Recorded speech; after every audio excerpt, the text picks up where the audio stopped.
Solicitamos a los asistentes su ingreso al auditorio y su acomodación para iniciar el primer panel. Agradecemos a los panelistas ocupar sus lugares en el escenario para dar inicio a las discusiones.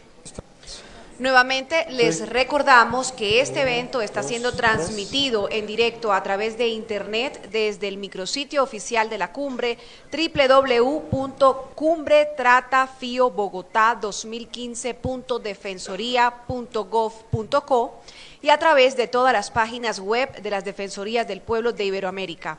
De la misma forma, les invitamos a compartir a través de Twitter usando el hashtag Rechazo la Trata. Los subtemas son los siguientes: la definición de trata de personas inmigrantes, así como sus diferentes vertientes, la controversia sobre las definiciones y la confusión de los tipos penales. El resultado esperado de este panel es definir los conceptos de trata de personas y migración de los déficits en su regulación. Saludamos a los expertos que nos acompañan en el primer panel, divergencias de relación con los conceptos de trata de personas inmigrantes. Ellos son la doctora Águeda Marín Hernández, oficial regional de programa para Centroamérica, Caribe y Norteamérica de la Organización Internacional para las Migraciones, OIM. La doctora Helga Farmestemsky, coordinadora de la Comisión de Expertos de la Unión Europea sobre la Trata de Personas. El doctor Bo Matiasen, representante de UNODC en Colombia. El doctor Ezequiel Manuel Sánchez, quien estará moderando el panel. Agradecemos al moderador y a los participantes de este interesante panel, con el cual pues estaremos muy atentos a su desarrollo. Bienvenidos y comiencen, por favor.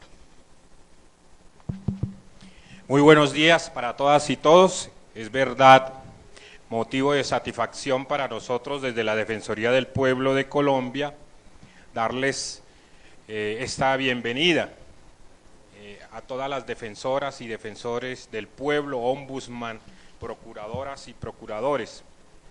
Un saludo muy cordial a los participantes en este panel.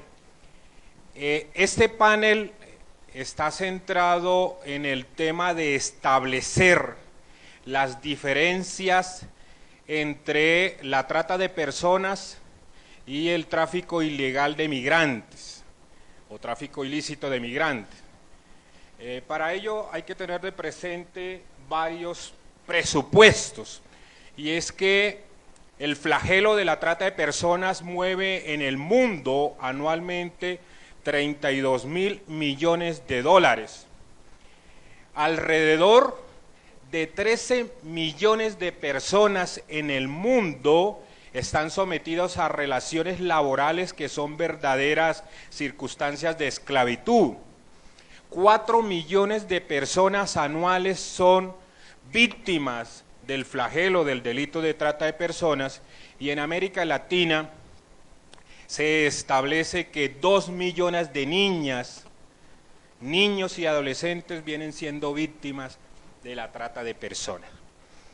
Es muy importante desde el punto de vista de la Convención de Lucha contra el Crimen Organizado, los protocolos que sirven de adicionamiento a esa convención, como son los protocolos de lucha contra la trata y la lucha contra la migración ilegal, establecer las pautas que nos permitirán a nosotros establecer las diferencias en el tratamiento de estos comportamientos delictivos. Ello toda vez que hay una pretensión por parte de la convención, y es hasta qué punto podría identificarse la trata de personas como un delito de lesa humanidad, y ese sería un parámetro para entrar a diferenciar del tráfico ilegal de migrantes, que siempre ha estado en muchas dudas, muchas inquietudes, llegar a posibilitar esa calificación. Como este panel se circunscribe a establecer las diferencias, las principales diferencias siempre han estado vinculadas al tema del consentimiento, primero que todo.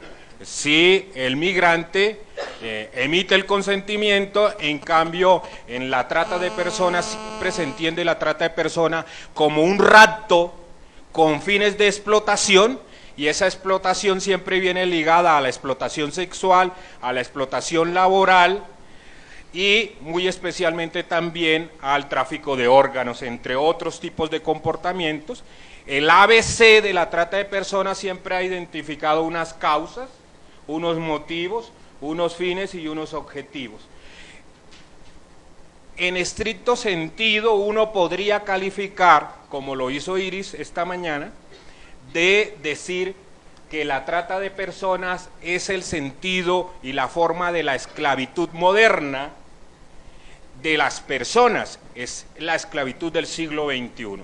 Bajo esos parámetros, yo le voy a conceder el uso de la palabra a Águeda, primero que todo, para que nos establezca su postura en relación a cuáles serían sus criterios para establecer las diferencias, y también, entre los dos conceptos, y también que desde su experiencia nos diga qué papel juegan las víctimas en estos dos comportamientos. Muchas gracias. Muchas gracias y buenos días, estimado vicedefensor y mis colegas panelistas. Para los panelistas que van a estar aquí, acostumbrémonos a este escenario de sala de televisión. Feliz de estar acá, muy agradecida con la FIO por la invitación. Aplaudimos desde la Organización Internacional para las Migraciones no solo el abordaje del tema de trata, pero obviamente este esfuerzo de un abordaje conceptual para entender las diferencias también. Y hablando de diferencias, no es tan bonito empezar a hablar de diferencias, pero es muy importante cómo veamos el delito, porque obviamente dependiendo de nuestra perspectiva, así lo vamos a abordar. Quiero hacer una salvedad, que voy a hacer una lectura rápida, pero mi enfoque no fue en las diferencias entre trata de personas y tráfico ilícito de migrantes. Pienso que eso quizás se pueda solventar después, o tal vez mis colegas panelistas lo pueden hacer. Sí quisiera más bien hablar sobre divergencias en la misma comprensión del delito de trata que tenemos aquí en la región iberoamericana, que pienso que por ahí quizás abonar un poquito la discusión. Y obviamente pienso y espero que todas y todos aquí tenemos como aspiración la protección de los derechos humanos de la población migrante, y sobre todo un poco mi tesis está en que si no abordamos las vulnerabilidades a las que están expuestas nuestras poblaciones migrantes, no podremos combatir la trata de personas. La trata no se puede entender como un proceso aislado que sucede en el vacío. La trata de personas es un asunto de género, lo sabemos, es un asunto de derechos humanos, sin duda, es un asunto de seguridad ciudadana también, y necesariamente un asunto migratorio. Por eso aplaudo a la FIO por vincular estos dos temas. Entender esa complejidad es vital porque nuestra intervención depende de nuestra perspectiva, y ahí cabe el riesgo de no hacerlo de forma integral. Lo que pretendemos es humanizar la trata de personas. Eso implica entender a la persona en su entorno y en su integralidad. Implica ver las vulnerabilidades y los abusos que ha sufrido o podría sufrir, pero también sus capacidades y resiliencias. Muy importante que pensemos víctimas versus sobrevivientes y pensar siempre en la capacidad y en la resiliencia que las personas que atendemos tienen. Y obviamente implica entender cómo se define la trata, cómo se comprende y cómo se vincula con el tema migratorio. Esta es precisamente la tarea de este grupo y espero con estas pocas palabras contribuir con ella. Ya llevamos más de 15 años en el tema de trata de personas, inclusive antes de Palermo, son 15 años de Palermo. Y estoy segura que la audiencia conoce bien la definición de Palermo. Así no se preocupen, no la voy a leer, porque ustedes se la saben de memoria, pero sí, para entender las divergencias es importante rescatar el hecho de que la definición de Palermo tiene 3 elementos vinculantes entre sí: la actividad de la acción, los medios y el propósito. Y en ese sentido voy a hacer la presentación.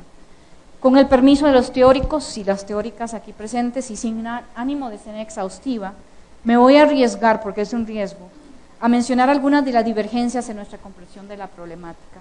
Primero, el elemento de la acción, no ha habido mucha divergencia de peso.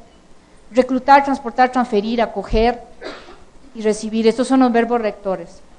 Más bien estos verbos rectores lo que hacen es llevarnos a los medios donde sí ha habido mucha divergencia. Algunos han argumentado que lo clave es la acción y la actividad y el propósito, y por lo tanto es indiferente de los medios utilizados para ellos. Otros argumentan que sin medios presentes no se puede tipificar el delito como tal. Por ahí aún hay divergencias. Lo que la experiencia ha señalado es que la dificultad de probar estos medios y por lo tanto identificar y certificar los casos es muy problemático. Y ojalá que podamos hablar de identificación y certificación de víctimas de trata. ¿Cómo probar, por ejemplo, la coerción psicológica? Quizás cuando hay amenazas sí, pero cuando hay formas menos severas de coerción es mucho más complejo. Y asumo que aquí hay personas que han investigado y juezas y jueces que conocen muy bien esta dificultad. O, por ejemplo, ¿cómo se prueba un abuso de posición de vulnerabilidad? Sin embargo, son los medios los que dan la naturaleza coercitiva y engañosa de la trata de personas. Si no, ¿cómo distinguiríamos, por ejemplo, un caso de trata donde ha habido coerción a un caso de una persona migrante que ha decidido salir de su país a sabiendas que va a recibir un salario mínimo por debajo del mínimo? ¿Cómo entonces haríamos esas diferencias? Quizás estos son más retos que divergencias, pero al fin y al cabo se ven reflejadas en las tipificaciones diferenciadas que vemos en la región y así en la forma de entender la problemática. Y lo digo porque aún la legislación de nuestros países no están armonizadas en este tema. Siguiendo con el tema de los medios, es el tema del consentimiento que el vicedefensor ha rescatado. No se necesitaron muchos años después de Palermo para que el sector justicia se diera cuenta que el tema de consentimiento impactaba negativamente en los procesos penales, eso no hay duda. La pregunta fue si una víctima puede o no consentir a su propia explotación. Se ha llegado a la conclusión de que el consentimiento de la víctima es excluyente del ilícito. Esta divergencia creo que ya está resuelta, pero no en todos los países. Entonces es un debate que algunas veces a nivel nacional se debe dar. Luego viene el elemento de propósito, que de acuerdo a Palermo es muy sinónimo al tema de explotación. Imaginémonos todas las delegaciones en Palermo en el año 2000 definiendo qué es explotación. Lo que ellos, quizás si lo hubieran definido no lo hubieran logrado. Entonces lo que ellos dijeron es que cada país defina cómo se entiende en su normativa y en su contexto la explotación. Y eso justamente nos trae algunos problemas después a la hora de hacer leyes a nivel doméstico. Entonces no es de extrañar que haya diferencias. Por ejemplo, hay unos países que incluyen la adopción de bebés, la adopción irregular, como un tipo de explotación, como un propósito para la trata. Hay países que se niegan rotundamente. Y así hay otros para el tema de explotación. Hay otros temas que no ha llegado a consenso la comunidad internacional y es si la trata de personas es la nueva forma de esclavitud. Y lo decimos muchísimo. Algunos teóricos dicen que no, porque la explotación en la trata no siempre alcanza el rango de esclavitud. O porque la esclavitud se entiende aquella que es permitida por el Estado, y esperamos que los Estados no estén permitiendo la trata. O porque los tratantes no se esclavizan, sino que ejercen, no solo esclavizan, sino que ejercen otros tipos de explotación. Otros piensan que la trata sí es una forma moderna de esclavitud, porque en algunos casos alcanza la magnitud precisamente de esclavitud, o porque el modus operandi de los tratantes es muy similar al modus operandi de los negociantes de esclavos.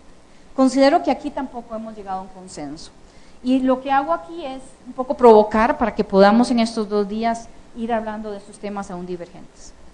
En los últimos años surge otro debate, que es el debate si el movimiento debe estar presente o no en el delito de trata. No sé si a nivel nacional, en algunos de ustedes ya se ha dado, pero en algunos países entiendo que sí. Más allá de pensar en distancia, lo que hay que explorar es el desarraigo. ¿Ha perdido esa persona la red afectiva que le daría las herramientas para ser más fuertes, para escapar si es posible? Quizás, y la sugerencia de la OIM es que nos aboquemos al desarraigo y no necesariamente a la distancia o al movimiento. Estos párrafos son apenas un esbozo para continuar el debate de las divergencias. Se los voy a dejar al resto de los panelistas y panelistas. Me imagino que aquí hay expertos y expertas en Derecho Internacional y en Derecho Penal, que ninguna de los dos lo soy. Lo cierto es que quiero regresar al tema de trata y migración, que nos convoca en este evento. ¿Dónde se unen? ¿Dónde hay diferencias? ¿Cuáles son las conexiones entre migración y trata? Y quiero referirme a dos aspectos. Uno es la conexión de trata y tráfico en el reclutamiento, y luego cómo el reclutamiento se da en comunidades de origen, pero muchísimo en ruta migratoria, para ir viendo las conexiones en cómo las personas tratantes reclutan. No es casual que tanto la trata como el tráfico ilícito de migrantes fueron incluidos en los protocolos especializados que complementan la Convención de Palermo. Sin embargo, hemos insistido más en sus diferencias que en sus semejanzas. Ya por 10 años hemos hablado de las diferencias, porque la tendencia ha sido, y ese fue el espíritu de ambos protocolos, circunscribir estos dos fenómenos como delitos internacionales diferenciados. A nivel operativo, y eso lo sabemos, son delitos estrechamente vinculados y a veces muy fácilmente confundibles. Primero, generalmente ambos delitos son cometidos por grupos criminales. Segundo, hay una variable entre ellos. Ambos delitos son cometidos contra una persona migrante, y en el caso de trata internacional, obviamente. Tercero, porque en la misma ruta migratoria, una persona objeto de tráfico ilícito puede ser vendida a tratantes y así convertirse en víctima de trata. Es decir, hay un proceso migratorio evidente. La migración se da en situación vulnerable. Esto quiere decir que entre más vulnerable sea la situación en la que viajen nuestros migrantes, mucho más fácil será para la red de crimen organizado y los tratantes reclutar. Y ese es el punto primordial que quisiera dar el mensaje aquí.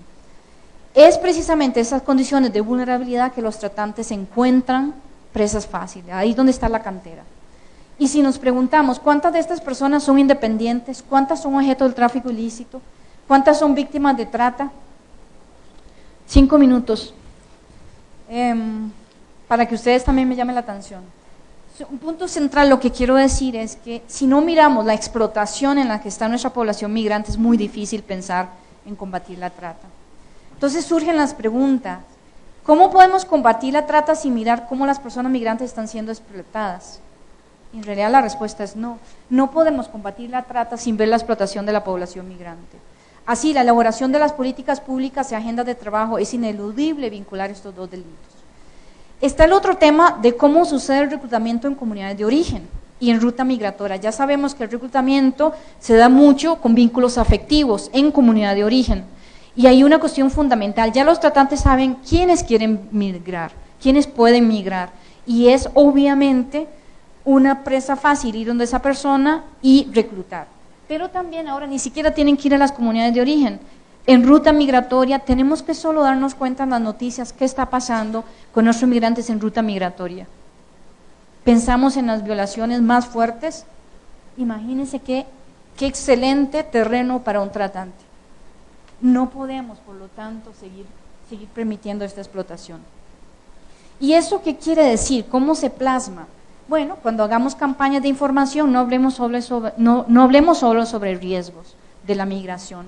¿Cuál es el problema? Que decimos cuáles son los riesgos y lo que hacemos es estigmatizar a la población migrante, lo que hacemos es crear temor y sabemos que de todos modos van a salir.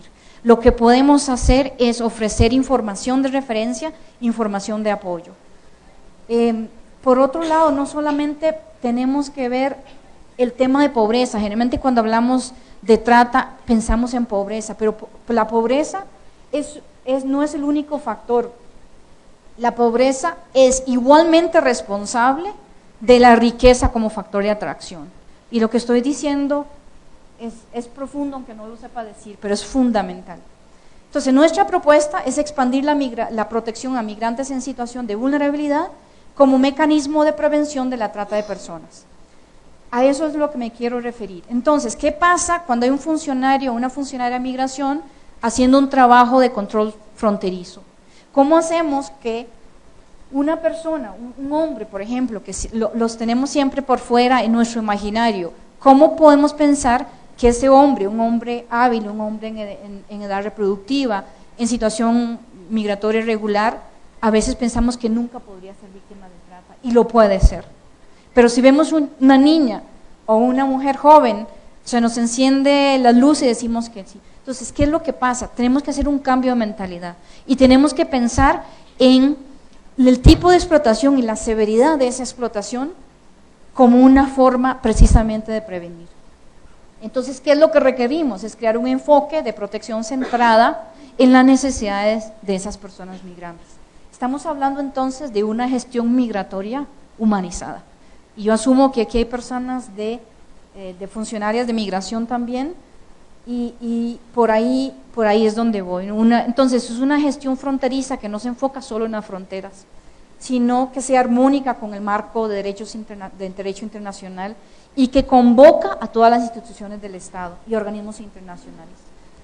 Entonces, ya para finalizar, para efectivamente contribuir a la protección y asistencia a migrantes que lo requieren, la estrategia debe ser el fortalecimiento institucional y local, y para crear y consolidar sistemas de protección. Por ejemplo, lo que mencionaba el señor presidente de la Coalición Centroamericana de Trata de Personas, única en el mundo. La OIM ha venido contribuyendo y otras agencias también.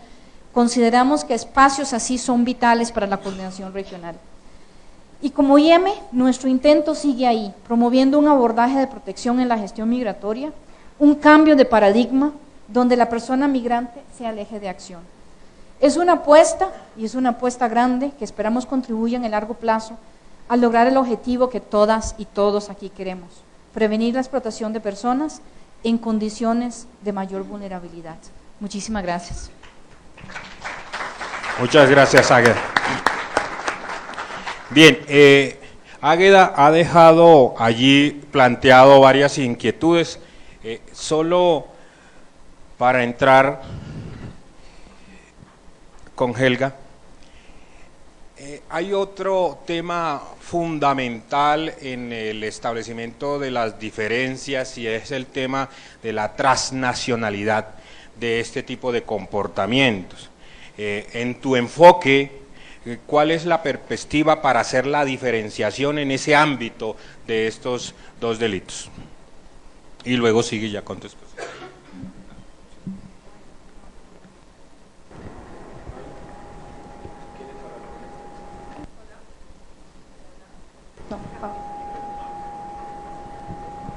¿Con este? Ya, ahora. Bueno, ante todo, muchas gracias por la invitación. Como siempre, es un placer regresar a mi país. Para los que se llevaron un chasco, porque mi apellido es Flantermeski y hablo a nombre de expertos de la Unión Europea, pero soy colombiana, y siéntanse orgullosos porque somos muchos los migrantes colombianos que ahora estamos en espacios de decisión y de poder, que estamos en otros espacios. O sea que para mí el hecho de ser migrante es todo un orgullo, ¿no? Yo les voy a hablar específicamente del trabajo que realizamos en Mujer Frontera, que es la única organización que hay en Europa que ha sido creada por sobrevivientes de la trata. Nuestra experiencia dentro de la Comisión Europea en diferentes espacios es básicamente revisar las políticas y los protocolos que se proponen para la atención a víctimas, no solamente dentro de la Unión Europea, sino a nivel mundial. Hemos revisado el protocolo de Palermo, hemos revisado cantidad de estos espacios. Con esto les quiero decir que Mujer Frontera es una organización que cree que las víctimas de trata, las sobrevivientes de trata, son personas con capacidad de reflexión, son agentes que tienen mucho que aportar en la construcción de las leyes. Todo esto surge de una necesidad que muchas mujeres inmigrantes de mucho tiempo, en España, donde yo vivía antes, y ahora en Londres, por ejemplo, hemos venido reivindicando, y es el derecho a que las mujeres hagamos parte de las políticas que deciden sobre nosotros. Es importante que estemos nosotros ahí, y las víctimas de trata también lo pueden ser. Mujer Frontera es una organización, como les digo, de sobrevivientes de trata. En un principio empezamos a trabajar desde el 2007, haciendo primero un proceso de empoderamiento con víctimas de trata. Les quiero hablar rápidamente de los perfiles de las mujeres que hacen estas reflexiones para después hacerles las reflexiones y entiendan más o menos de qué experiencia surgen esas reflexiones. Estamos hablando ahora mismo estamos hablando de más de 120 mujeres que acompañan Mujer Frontera, que están en diferentes partes del mundo, mujeres que han vivido diferentes formas de trata.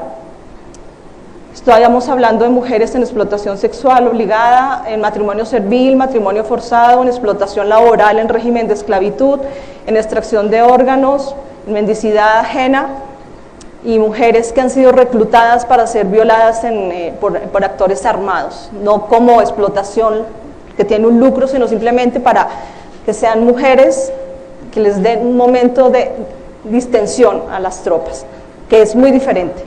Ahí no había un lucro, ahí habría otra intención. Para nosotras, después de mucho tiempo de trabajar y de analizar todo lo que les digo, partimos de que la trata es esclavitud. Es esclavitud para explotar, someter y dominar, en este caso, a mujeres que están en proceso migrante, de migración o que estaban en sus países, pero para nosotros es esclavitud. En español la palabra esclavitud de pronto choca más. Para las mujeres que hablan inglés esta palabra la tienen es más fácil entenderla, pero para nosotros es esclavitud, directamente. Dentro de estas mujeres además hay varios perfiles. Hay algunas mujeres que denunciaron, hay mujeres que decidieron pedir ayuda institucional, ya sea en un consulado, en la policía, en una ONG, y hay mujeres que decidieron no pedir ayuda, que simplemente salieron y trataron de reconstruir su vida y de pedir ayuda por otros espacios. Esos espacios no están reconocidos dentro de la mayoría de las políticas públicas. La realidad es que la mayoría de víctimas acuden a otros espacios y no a los espacios institucionales. En nuestro caso, solamente un 2% de las víctimas acuden a los espacios institucionales a pedir ayuda. El resto lo hace por otros medios, para más o menos les explicaré cuáles. También otra cosa importante es que dentro de las experiencias de estas mujeres estamos hablando que, bueno, de la trata solo se sale de 3 formas: siendo rescatada, escapando y siendo abandonada. La otra opción es salir muerta, no hay más opciones.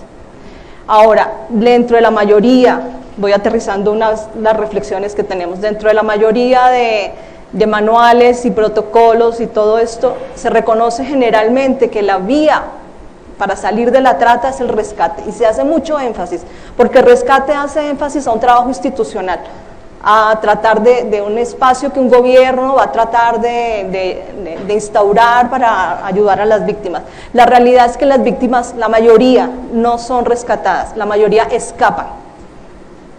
Y esta forma de escape tampoco está contemplada dentro de la mayoría de las políticas nacionales que contemplan la trata. Y eso es importante, porque cuando una mujer decide escapar, genera una cantidad de mecanismos psicológicos que hace que la persona tenga un control sobre su vida y tenga unas reflexiones sobre lo que le está sucediendo, y que en el momento, cuando se les ocurre ir a pedir ayuda o son encontradas o esto, su diálogo, su discurso y sus exigencias son muy diferentes a una mujer que ha sido rescatada. Otra cosa importante dentro de los perfiles de las mujeres están los diferentes marcos temporales que hay en las mujeres en Mujer Frontera. Tenemos mujeres que llevaban pocos días de haber salido de la trata, mujeres que llevan meses, años y muchos años, lo cual nos permite siempre tener una visión dinámica de lo que es la trata. Nos permite entender que las víctimas de trata no son unas víctimas estáticas, no son una fotografía tomada solamente en el momento más difícil de su momento de trata, sino que son capaces de moverse y de evolucionar, que eso también es otra cosa que a veces cuesta que se entienda, ¿no? Y por otro lado, a nosotras personalmente nos sirve porque esta diferencia de etapas en las mujeres nos permiten que entre ellas la ayuda sea más fácil. Cuando una mujer que acaba de salir puede tener diálogo con otra mujer que ya ha pasado por esa experiencia y ya lleva años, para ella es mucho más fácil que entender que sí hay posibilidades de reconstrucción. ¿Cuál es el papel que nosotros estamos hoy en día tomando a nivel internacional? Como les digo, nosotros somos una organización que es a nivel virtual, que es internacional. Hacemos un trabajo de atención a víctimas de trata, donde ellas mismas nos contactan, nos explican lo que les ha pasado. Algunas que están tomando la decisión de escapar, pues nos piden consejo. Somos mujeres de diferentes nacionalidades, situadas en diferentes países, pero siempre hay esa posibilidad de diálogo entre ellas, ¿no? También otra de las cosas a las que nos dedicamos a hacer es esto que les digo de los análisis de las políticas. Para muchas personas ha sido sorprendente, para muchas ha sido como molesto también el que las víctimas de trata empiecen a tomar un posicionamiento sobre lo que son las leyes, sobre lo que son las propuestas de atención e identificación a víctimas de trata, lo cual para nosotros es un aliciente, porque decimos, entonces aquí hay un trabajo por hacer.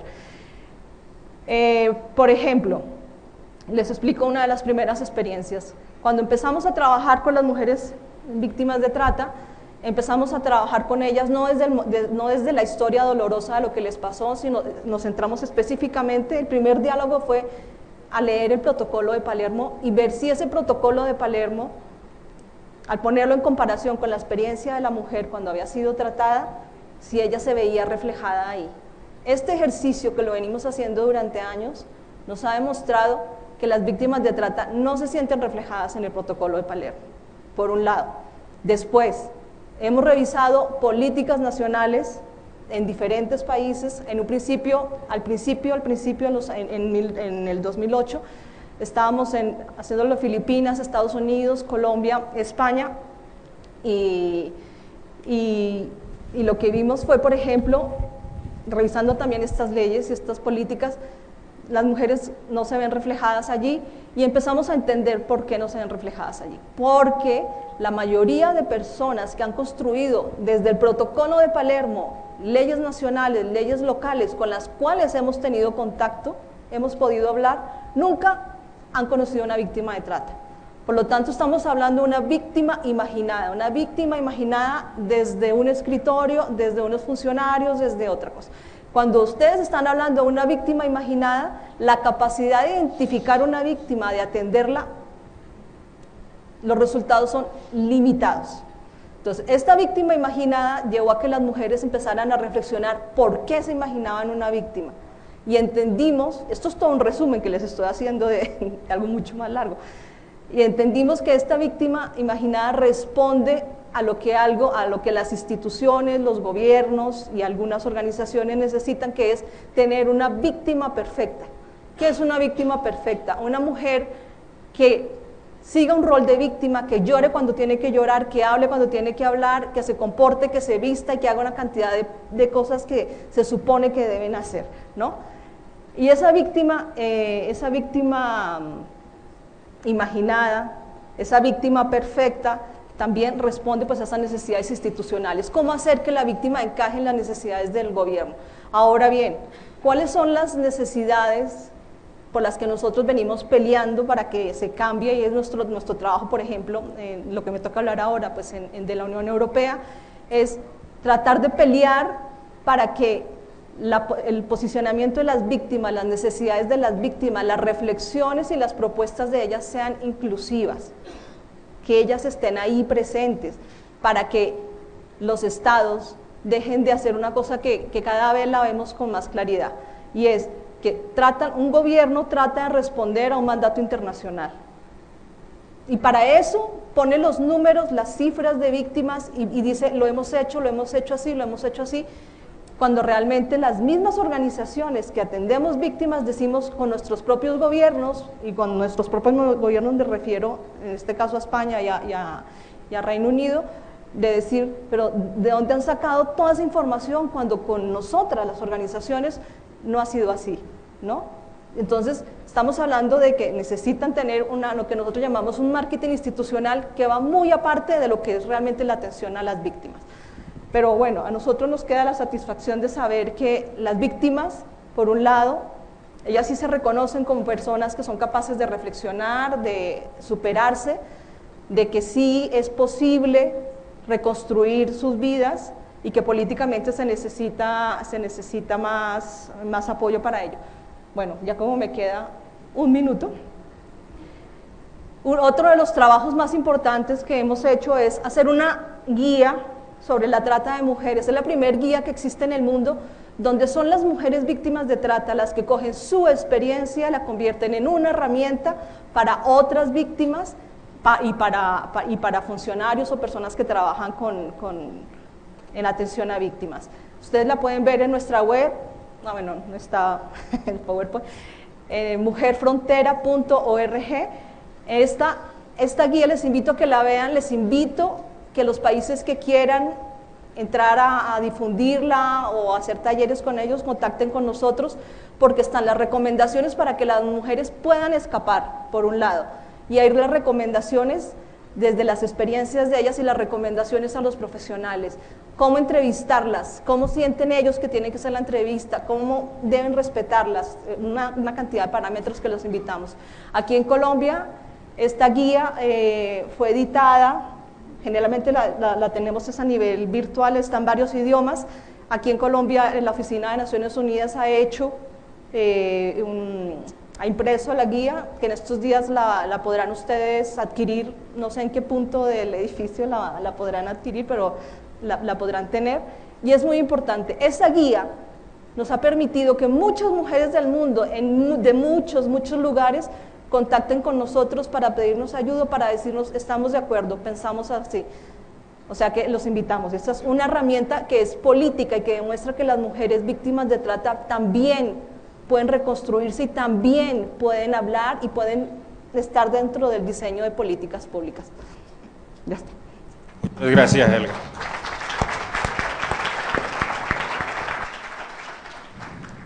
A ver, Bo, una de las conclusiones previas a las que llegaba Águeda era la necesidad, si la interpreto bien, la necesidad de establecer una política pública en el tema de migración que sea humanitaria, que sirva de presupuesto indispensable para prevenir y evitar la trata de personas. Desde su oficina, ¿cómo pensaría usted que se podría materializar un tipo de política pública de esta índole? Bien, gracias.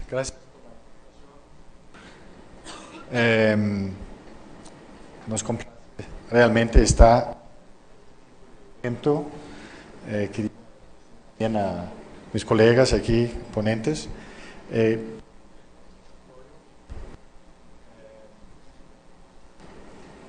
Tenemos un problema. Bien, ok.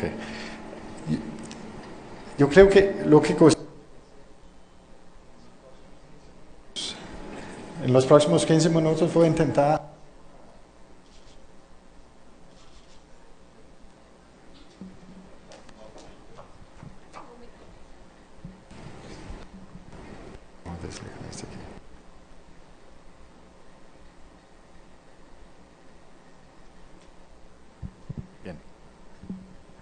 Bien. Yo creo que gustaría de intentar hacer una distinción entre los dos temas. Antes de todo, tal vez reflexionar un poco sobre el hecho que hace pocos años, de verdad, que tenemos un instrumento a nivel global que realmente está tratando del tema de la migración ilegal y también el tráfico ilegal de migrantes y el tema de trata de personas. Sabemos que se suscribió en el mes de diciembre del año 2000 la Convención de las Naciones Unidas contra la Delincuencia Organizada Transnacional. Y en este momento entonces se demostró por la primera vez a nivel global, a nivel mundial, una voluntad política de abordar temas relacionadas a delincuencia organizada transnacional. La convención cuenta también con 3 protocolos, y estos protocolos, 2 de estos protocolos estamos discutiendo en este momento, un protocolo sobre la trata de personas y el otro sobre el tráfico ilícito de migrantes, y el tercer protocolo era un protocolo sobre la fabricación y tráfico de armas de fuego.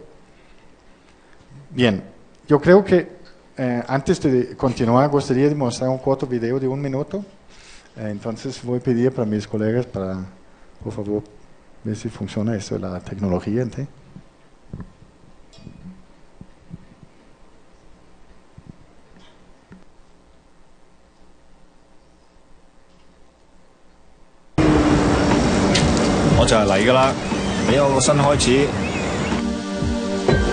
Voy a tener un buen trabajo.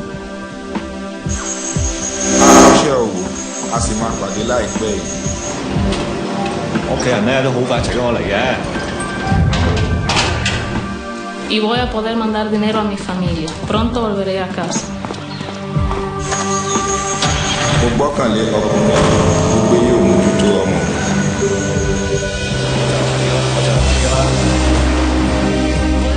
Voy a tener un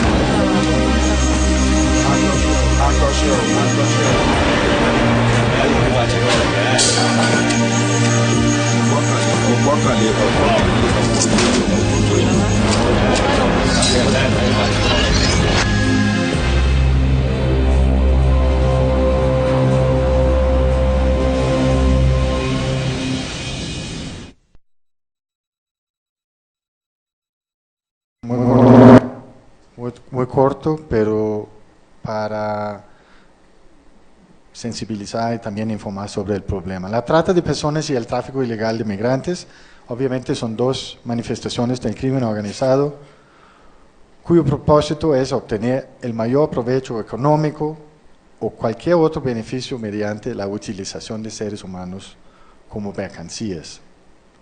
La comunidad internacional, representada en este momento con los 185 signatorios de la Convención contra la Delincuencia Organizada Transnacional, han catalogado como 2 fenómenos delictivos cercanos, pero aún con características particulares. En el caso de tráfico ilegal de migrantes y en relación a factores de expulsión como el desempleo, la guerra, la violencia intrafamiliar, condiciones de vida precarias y mejores expectativas de ingresos, entre otros factores, muchas personas de regiones en desarrollo están dispuestas a endeudarse y a arriesgar sus vidas y las de sus familias para tener acceso a oportunidades en los países más ricos. Como no pueden hacer esto legalmente, a menudo emplean a delincuentes organizados o traficantes para que les presten asistencia. En la trata de personas, la expectativa del traslado de una promesa laboral o de estudio que pudiera cumplirse es lo que normalmente moviliza a miles de personas a tomar la decisión de aceptar ofertas. El último reporte global sobre trata que hemos publicado el año pasado identifica que entre las víctimas tenemos 152 nacionalidades en 124 países en el mundo y que establecemos que existen más o menos 460 rutas de trata de personas a nivel global. Es decir, el problema es un problema global, es un problema que realmente ocurre prácticamente en todos los países. En materia de tráfico ilícito de migrantes, 2 de las principales rutas, los principales, por lo menos en el momento, son de África Oriental, septentrional y occidental hacia Europa. Y el otro es de América del Sur hacia América del Norte. Que se estima que este tráfico de migrantes genera anualmente, y eso aquí de migrantes está generando anualmente alrededor de 6.750 millones de dólares para los delincuentes que operan este tipo en estas dos regiones solamente. Como verán, los dos fenómenos plantean entonces graves problemas en el mundo globalizado en que vivimos hoy en día. Son delitos complejos que afectan a prácticamente todos los países del mundo y que generan enormes ganancias ilícitas. La distinción entre los dos delitos es sutil, como también mencionaba mi colega antes. A veces la trata de personas y el tráfico de migrantes pueden solaparse. Según las conclusiones del Congreso de Prevención del Delito, celebrado el mes pasado en Doha, Qatar, se recomendó a los Estados miembros que los consideran delitos distintos y según procediera, adoptarán respuestas diferentes a los planos jurídicos, operacional, normativo. La trata de personas se produce cuando las personas son captadas, transportadas, trasladadas, acogidas o recibidas, recurriendo a la amenaza o al uso de la fuerza u otras formas de coacción, al rapto, al fraude, al engaño o al abuso de poder o de una situación de vulnerabilidad con fines de explotación. Eso es como el concepto es definido en el protocolo. Y de otro lado, el tráfico ilícito de migrantes supone la facilitación de la entrada ilegal de una persona de otro país, en otro país, con el fin de obtener un beneficio financiero o otro beneficio de orden material, según también expuesto en el protocolo. Sin embargo, en este espacio quisiera presentar tres diferencias fundamentales en estos dos conceptos. Primero, sobre el consentimiento. El caso de tráfico ilícito de migrantes no involucra necesariamente la victimización del migrante, aunque suele realizarse en condiciones peligrosas. Los migrantes consienten en este tráfico. En contraste con el tráfico ilícito de migrantes, la trata de personas siempre es un crimen contra las personas. Las víctimas de la trata nunca han consentido o, si lo hicieron inicialmente, ese consentimiento ha perdido su valor por la coacción, el engaño y el abuso. El segundo es la explotación. El tráfico ilícito de migrantes termina con la llegada de los migrantes a su destino, en tanto que la trata implica la explotación persistente de las víctimas de alguna manera para generar ganancias ilegales para los traficantes. Desde un punto de vista práctico, las víctimas de la trata también suelen resultar más gravemente afectadas a tener más necesidad de protección frente a una nueva victimización u otras formas de abuso de los migrantes.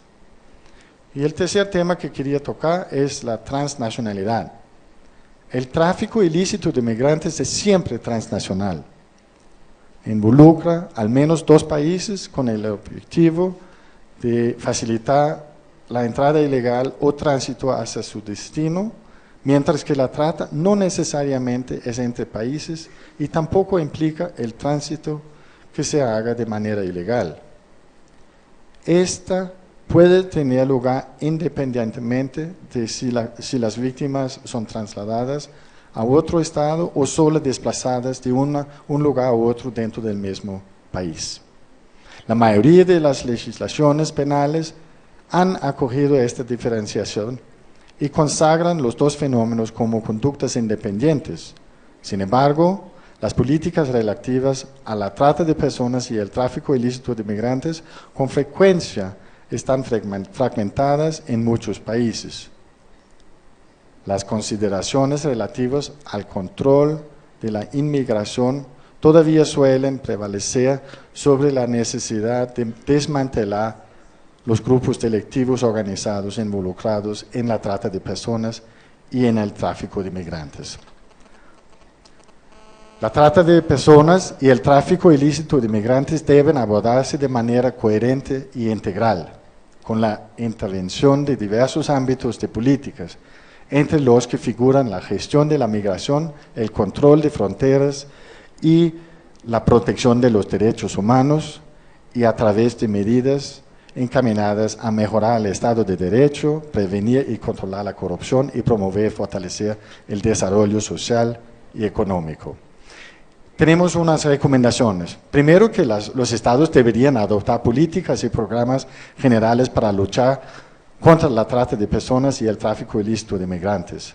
Detectar en los flujos migratorios mixtos de las víctimas de la trata de personas y los migrantes objeto de tráfico y proteger los derechos fundamentales de las víctimas de la trata de personas y el tráfico ilícito de migrantes y permitirles el acceso a la asistencia, la justicia y la protección. 2. Los estados deberían establecer marcos legislativos amplios para tipificar la trata de personas y el tráfico ilícito de migrantes en todas sus manifestaciones. Los marcos legislativos deberían incluir todas las formas de trata de personas. Los marcos legislativos contra el tráfico de migrantes deberían enfocarse en la identificación y judicialización de los grupos delictivos organizados que se dedican al tráfico y a la identificación de las víctimas y su tratamiento adecuado, garantizando la protección y sus derechos. Asimismo, deben penalizar la falsificación de documentos y el delito de facilitación de la estancia ilegal de migrantes. El tráfico ilícito de migrantes es por naturaleza un delito transnacional y los contrabandistas realizan su cometido por medio de redes. La clave para combatir el tráfico ilícito de migrantes, por lo tanto, es reforzar la cooperación internacional, afianzar la coordinación nacional y asegurar la armonización transfronteriza de las leyes para subsanar posibles lagunas. La única forma de poner fin a la actividad de los contrabandistas de migrantes es la colaboración entre los actores de entre los países de origen, tránsito y destino. A este fin, son esenciales los protocolos para el tráfico ilícito de migrantes, porque se puede usar estos protocolos y la Convención como plataforma de cooperación jurídica. Para comprender mejor esta dinámica y también abordar claramente las causas profundas de la migración con el fin de impedir los grupos delictivos organizados para que no exploten a grupos vulnerables. Se necesitan entonces una respuesta integral respecto a los problemas de la migración y el desarrollo. Y por último, los ordenamientos nacionales para ambos delitos deberían respetar el principio de no devolución y otros principios reconocidos de derecho internacional de los derechos humanos y humanitario, y reconocer como circunstancias agravantes las conductas que pongan en peligro o puedan poner en peligro la vida o la seguridad de los migrantes o que supongan un trato inhumano o degradante. Estos son algunos de los principios que nosotros recomendamos como más importantes en este contexto. Gracias.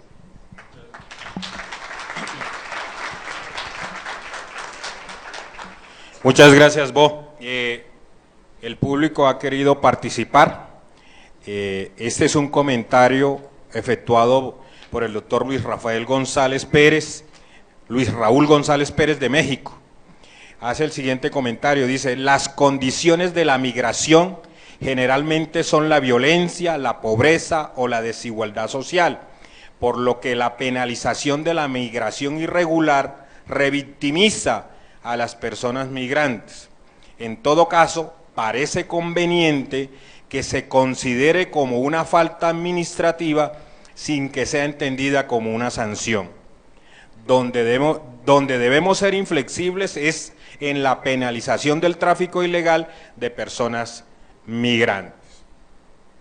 Ahora pasamos, ese será un comentario, ahora pasamos a formular preguntas del público que ya tenemos acá.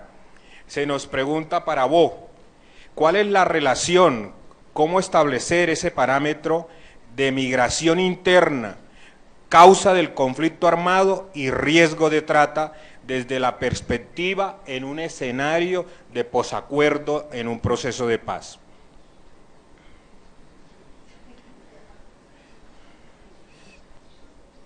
Es una pregunta muy pertinente.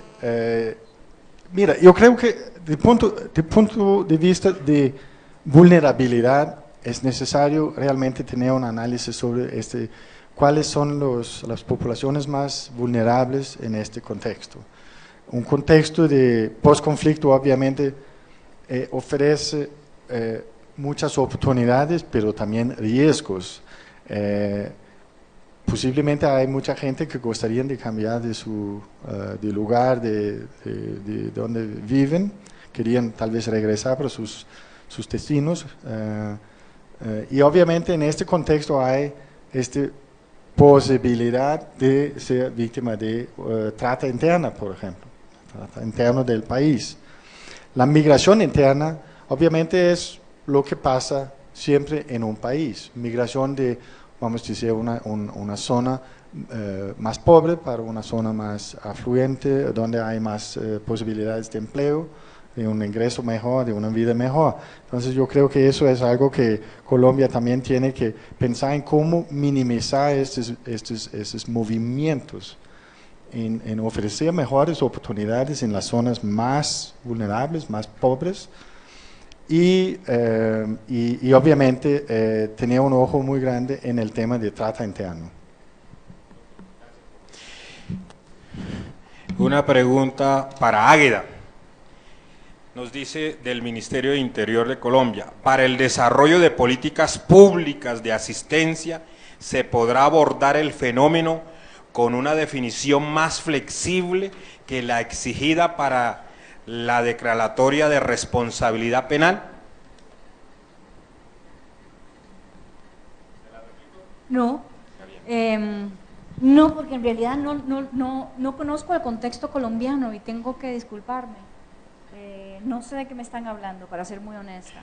Lo que sí, ahora que tengo micrófono, lo que sí quiero decir es que el colega de México dijo lo que yo quise decir en 15 minutos, lo dijo en una sola frase, así es que lo felicito por lo sucinto y lo claro.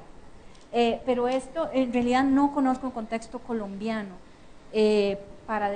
No sé si quisiera la persona que lo hizo, si pudiera refrasear la pregunta de forma tal de que lo haga un poquito más global y no se contextualice tanto. No, en Colombia tenemos la regulación de la trata de personas y el tráfico de migrantes como delitos autónomos con unas penas altas.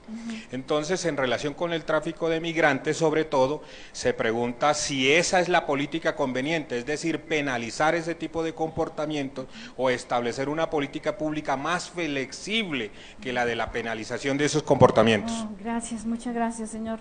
Ahora sí entendí, definitivamente, el traficante es un delincuente, el tráfico ilícito de migrantes es un delito. El riesgo más grande es en que muchas veces pensamos en tráfico ilícito y penalizamos a la persona migrante que en realidad ha sido la víctima o el objeto de ese traficante. El traficante hay que penalizarlo y hay que penalizar con penas fuertes también, pero con muchísimo cuidado de que entendamos que a quien debemos penalizar es el traficante, obviamente, y no a la persona migrante. De hecho, Palermo lo es clarísimo. No sé si entendí bien entonces la pregunta. Gracias. Se nos pregunta ahora para Helga: ¿cuál es la situación de trata de niños y niñas? ¿Los criterios de trata en adultos aplican de la misma manera para niños y niñas? La trata de niños es de las cosas más espantosas que hay. Yo creo que las personas que hemos tenido contacto, que trabajamos en temas de atención a víctimas, o sea, lo de la trata de niños es espantoso. Creo que si entiendo bien, hay diferencia. Sí hay diferencia, porque en el tema de los niños específicamente creemos que sí hay todo un tema de explotación, de que sí hay un interés económico. Y y pues bueno, en el caso, digamos, de trata de mujeres, en muchos casos, como les decía, el fin no es explotación para un fin económico, sino también bajo otras condiciones. Pero en el caso de los niños sí es evidente que sí. Bien, quisiéramos seguir leyendo más preguntas, pero hay que respetar la agenda. Vamos a establecer a manera de criterios que servirán para debate o discusión en las siguientes mesas, algunas conclusiones previas de ustedes, lo que nos ha dejado este panel. Hay un acuerdo, un consenso en los tres expositores de que no hay uniformidad en las legislaciones internacionales, en los comportamientos que cabrían contemplar como elementos de la tipificación de estos dos delitos. Es necesario establecer una política de migración humanitaria que sirva de prevención al delito de trata de personas. La trata de mujeres es esclavitud. La mejor vía de salir de la trata es el rescate, pero en la práctica la mayoría se da porque se fuga, se escapa. Las mujeres víctimas de trata no se sienten reflejadas en el protocolo de Palermo. Y en relación con las principales diferencias, dice, los delitos deben tener un tratamiento distinto en todas las legislaciones. Los elementos fundamentales para establecer las diferencias, los elementos diferentes para tener las diferencias son el consentimiento, la explotación y la transnacionalidad, que es fundamental desde el punto de vista de la cumbre, establecer cuáles serían los mecanismos de cooperación internacional en el manejo de la prueba, en el manejo de investigaciones por parte de los países en relación de cooperación, por ejemplo, entregas vigiladas, temas de seguimiento y todos los parámetros que puedan efectivizar la lucha contra estos flagelos que cada día tienen un mayor índice de aumento en todas las fronteras y en todos los estados. Bueno, ahora les voy a conceder a cada uno 3 minutos para que establezcan su propia conclusión y su recomendación. Muy bien, muchas gracias, vicedefensor. ¿Me escuchan? No, aquí estoy. ¿Ahora? Ahora sí. 3 minutos, ¿qué se puede decir? Pensamos que el tema de tráfico ilícito versus trata lo veía un poco más solventado después de 15 años de Palermo. Espero que realmente como FIA podamos diferenciarlo, que FIA se aboque mucho, FIO, perdón, es genial de que las defensorías, que para ser honesta hasta el momento, en casos muy esporádicos a nivel nacional, ha tenido una influencia importante en los esfuerzos nacionales, valga la redundancia, y agradecer enormemente y aplaudir de nuevo esta primera cumbre. Es un honor para la OIM estar acá, enfatizar de que sin entender la vulnerabilidad y la explotación que sufren las poblaciones migrantes, no podemos de otra forma entrar a abordar el tema de trata. Y cuando hablo de diferenciar las necesidades, lo que estoy hablando es de cuando nos encontremos con población migrante, veamos cuáles son sus necesidades diferenciadas, dependiendo del grupo de población. Puede que haya niñas no acompañadas, por ejemplo, en Centroamérica. Puede que haya migración extracontinental, que no se ha hablado acá, que muchos son víctimas de trata también, obviamente son redes de tráfico ilícito. Población LGTBI, cuáles son sus necesidades diferenciadas, las poblaciones indígenas que están migrando. Ver esas necesidades de protección diferenciadas de forma tal de cómo estados podamos abordarlas como una forma vital de prevenir la trata de personas.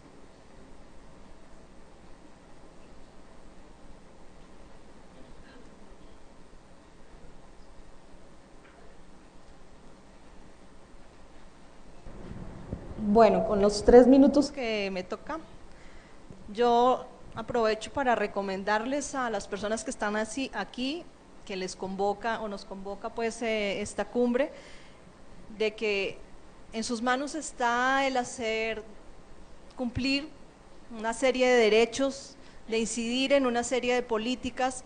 Los invito a que realmente traten de tener un diálogo con las víctimas, traten de poner en juego sus leyes, sus normas con ellas para ver hasta qué punto una víctima cabe en lo que ustedes están proponiendo. Hagan el ejercicio, les sirve a ustedes, les sirve a ellas.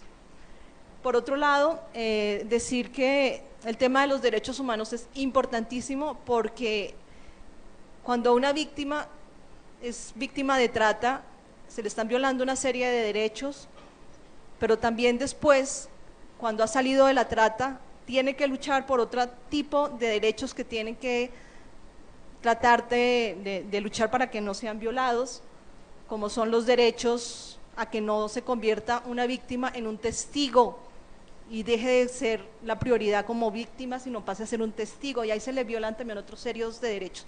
Derecho a que ella decida cuál es la necesidad, la prioridad en ella. Y después, la problemática es que una vez que una persona víctima de la trata sale de la trata, se convierte en inmigrante generalmente, y ahí hay otra serie de derechos que toca empezar a trabajar. Entonces eso es como lo importante. Y una recomendación que nosotros traemos también es: hay que empezar a negociar con otros países para que se abran las posibilidades de refugio y asilo para las personas víctimas de trata. Cuando nuestros estados no son capaces de cumplir con esto, tenemos que buscar otras opciones. En el caso de Colombia, de cara hacia el futuro, es importante buscar. Y como refugio y como asilo, la recomendación que las mujeres de Mujer Frontera, ex víctimas de trata, pensemos en refugio y asilo, que no sea llevarlas a un sitio, a otro país solamente, sino buscar otras vías a nivel académico, a nivel de organizaciones, a nivel de otros espacios que a ellas les sirva y les empodere. Bien, 3 minutos. Primero, obviamente, como representante de las Naciones Unidas, no podría olvidarme de recomendar la cooperación entre los países, la cooperación internacional. Eso a nivel de país, a nivel de instituciones públicas, las instituciones, y también a nivel no gubernamental. Y en eso gustaría también de recomendar que los países realmente consideran usar los participantes de la Convención del Palermo, usar este instrumento como la plataforma de la cooperación entre países. No es necesario tener un acuerdo bilateral para cooperar en estas materias si ambos países son signatarios de la misma convención.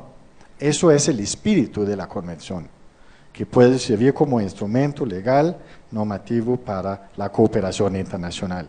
Y en eso gustaría también de recomendar que ustedes empiezan a estudiar la jurisprudencia de las sentencias que ya existen en esta materia en los otros países. Nosotros hemos apoyado aquí en Colombia exactamente la compilación de las sentencias para construir una jurisprudencia que puede ser útil en este contexto. Por último, gustaría también recomendar que todos los países realmente hacen un esfuerzo específico en capacitar sus instituciones que van a trabajar con el tema, que trabajan con el tema, la policía, la aduana, la policía de frontera, los que van a brindar asistencia a las víctimas, así que son garantizados sus derechos humanos, sus derechos humanitarios. Porque entre este grupo, como hablábamos, hay víctimas de trata, hay migrantes económicos, pero también pueden estar refugiados. Entonces, es muy importante que las personas son capacitadas para identificar qué tipo de personas está en su frente. Muy bien, muchas gracias.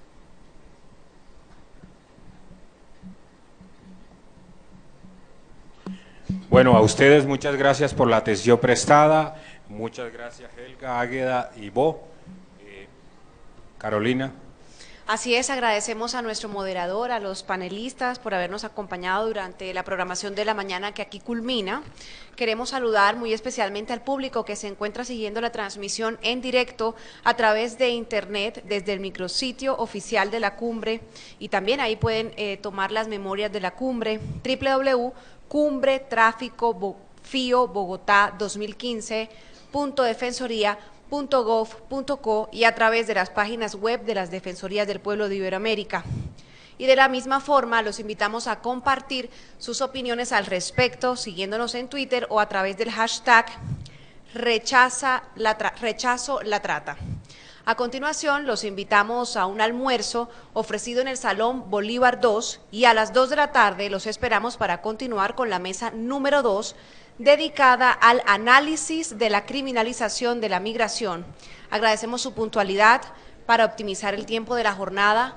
Salimos del salón y enseguida el personal de logística les indicará dónde queda el salón. Muchas gracias.